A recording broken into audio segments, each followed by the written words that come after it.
please remember to leave a like, a comment, share the video about, and if you haven't already, subscribe. Thank you.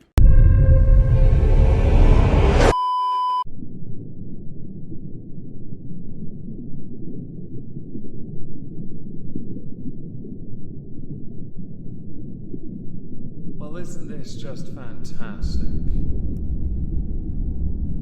Captain's Log, Subdates 230308.5. Okay, applications will begin to recruit for the Gloriana. Yeah, I've already got it. And I'll seek to use it as a monstrous backup. Clever me. We've stored her up Bork's arsehole as we await extraction. Hello everyone, welcome back to another video. Today we're going to be doing a response video to something that was doing its rounds via a number of people. I felt it interesting enough to address it because, let's face it, on the face of it, it is really dumb. Apparently, when it comes to race, there is some violence involved. No, statistics are wrong, everyone. This is something else. This is something you cannot undo. So I saw this via Foxy, who tweeted, "What violence exactly?" A retweet of, yes, libs of TikTok who get all the very best videos. This teacher joined a mentorship program to unpack her white violence so she doesn't cause damage to black students. This is your brain on critical race theory. Part of me wonders if it was mandated. Now, just before I hit play on the video, I did quickly go and look for the Mama Uncensored TikTok page. For some odd reason, that did not give me the account in question. Not entirely sure why, just thought I'd provide that because I'd hoped to find additional context. So somebody asked me what unpacking white violence looks like in my own life and why it's important to me. I'm going to go ahead and make some assumptions based on not including, though, the obvious joke of, the shopping. The term white violence, I would surmise, is a reference to types of language used when referencing minorities or in the presence of those who are considered minorities. The very novel concept of accepting feelings at every opportunity to ensure no one is harmed. I consider it a tad trivial, and if anything just makes you so much aware that you end up having an aneurysm. If someone takes offense at the way you frame something, the way you speak, chances are it's a them problem. Unpacking your white violence sounds like an excuse for you acting like an even bigger bitch. And I say that because the fact that only you have to make any concessions reeks of virtue signaling, and less about actually trying to accomplish anything without placating everyone else. So what unpacking white violence looks like in my life is that I am journaling. I am processing all these things I'm hearing and learning from black content creators on this app. Because, as is well established, TikTok is a highly credible source of fact. As is well established, anecdotal evidence is a fantastic source of fact. As is simply listening and believing. Tell me, have you ever heard of the term critical thought? In this current age, it could be argued to be a tad gauche. Mostly because the very idea of even thinking about something and forming an argument against it just so you can be certain you are right, challenging everything at every opportunity, to you seems like you are bullying or being racist to another person. Is it too callous to ask that you remove yourself from the gene pool for future generations? I'm also watching other people's journeys. Well, you little white apologists do need your own little community now, don't you? So you can no doubt look as virtuous as possible. You're such heroes. A white savior, perhaps? Hui hui. The most exciting and most important part is I am going to be beginning a mentorship where I am under the mentor. You gotta be kidding me, right? You mentee? Is that what we're doing? Have you just been cast in blacked? I can think of no other way to unpack your white violence than by having it shagged out of you.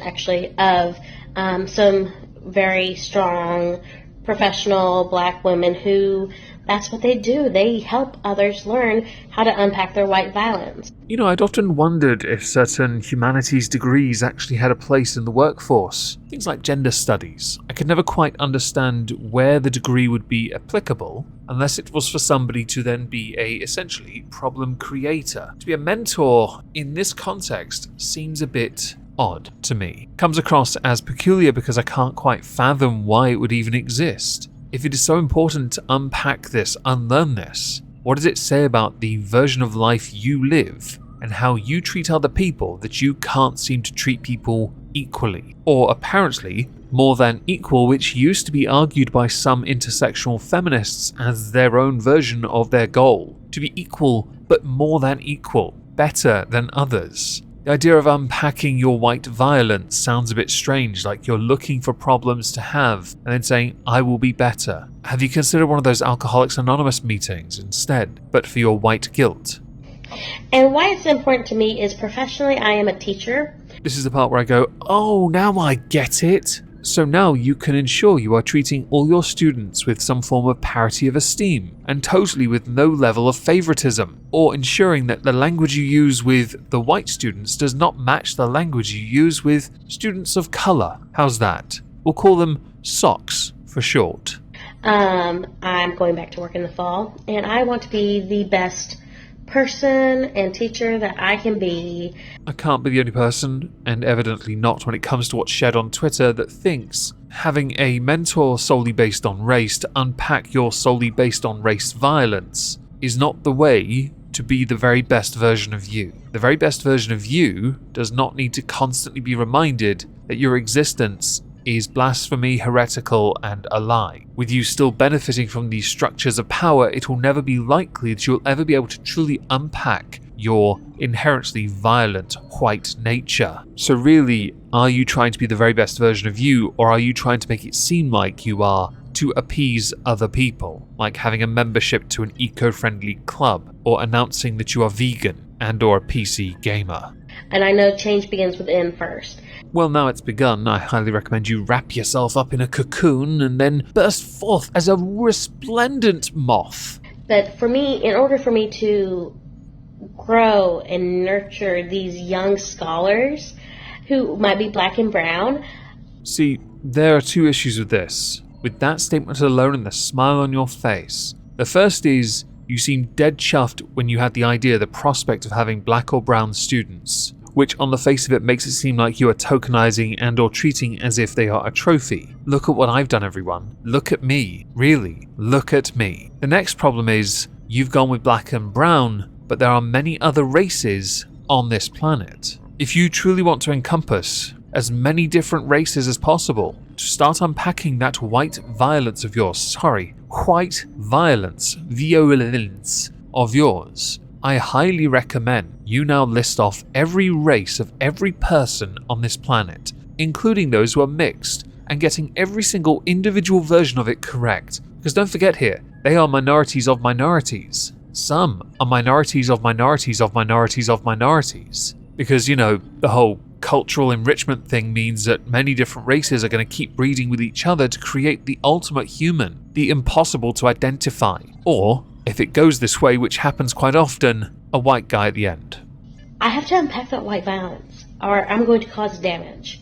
You don't suppose, by unpacking that white violence, there is inherent risk that you are going to treat others differently because you are showing a certain level of compassion to one type of student based on the hue of their epidermis, which in turn means the very thing you are seeking to avoid, you are doing to another person anyway, which you can in turn fob off as, yeah, but they still benefit from certain privileges for being white. White. You see how this becomes a bit of a, self-destroying prophecy thing? You know, the thing you try to prevent, you end up doing anyway. I can't remember the exact name, because I'm not smart enough.